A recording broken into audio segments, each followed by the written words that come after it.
In den Star Wars Filmen sieht man R2-D2 oft fröhlich vor sich hin piepen und jeder versteht ihn ohne Probleme, obwohl er eindeutig nicht Basic, die Standardsprache der Galaxis spricht. Aber wie geht das?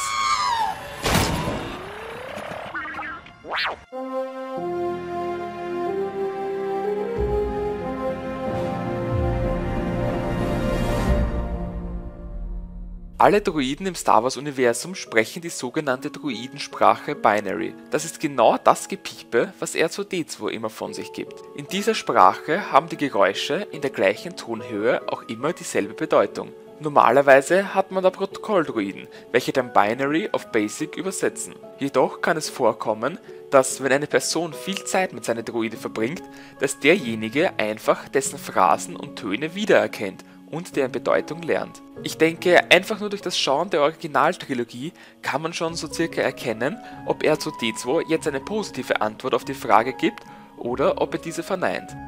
Vor allem Luke Skywalker verbrachte eine Menge Zeit mit R2 und in seinem X-Wing hatte er quasi einen Übersetzer mit eingebaut. So lernte er Stück für Stück immer mehr Phrasen von R2, bis er ihn so ziemlich verstehen konnte. Man muss allerdings auch bedenken, dass es sich um Droiden handelt. Maschinen, welche einen stetigen Algorithmus durchlaufen. Luke kannte R2 über die Jahre so gut, dass er seine eingespeicherten Antworten, welche er vor sich hin piepen würde, schon im Voraus wusste. Als Vater der modernen Droidensprache gilt der Cybertologe Yper Baobab.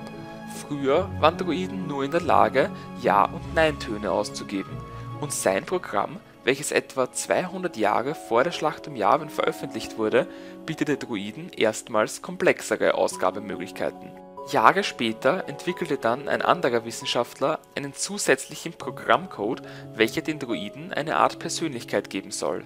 Fast alle Droiden waren in der Lage, Basic zu sprechen.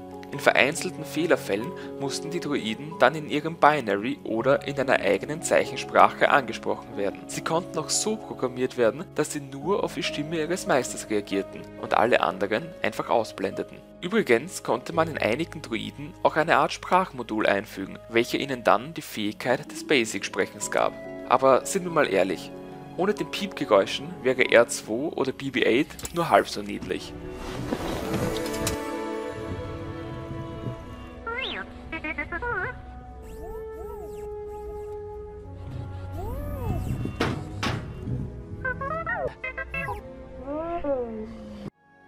Aber was denkt ihr? Wäre es nicht einfach besser, wenn Droiden Basic sprechen würden? Könnte man sich so nicht vieles vereinfachen? Schreibt mir eure Meinung mal in die Kommentare. Jedoch war's das schon mit dem Video. Wenn es euch gefallen hat, würde ich mich mega über eine Bewertung freuen. Und wenn ihr meinen Content allgemein cool findet, könnt ihr meinen Channel auch gerne abonnieren. Vielen Dank fürs Zusehen und möge die Macht mit euch sein.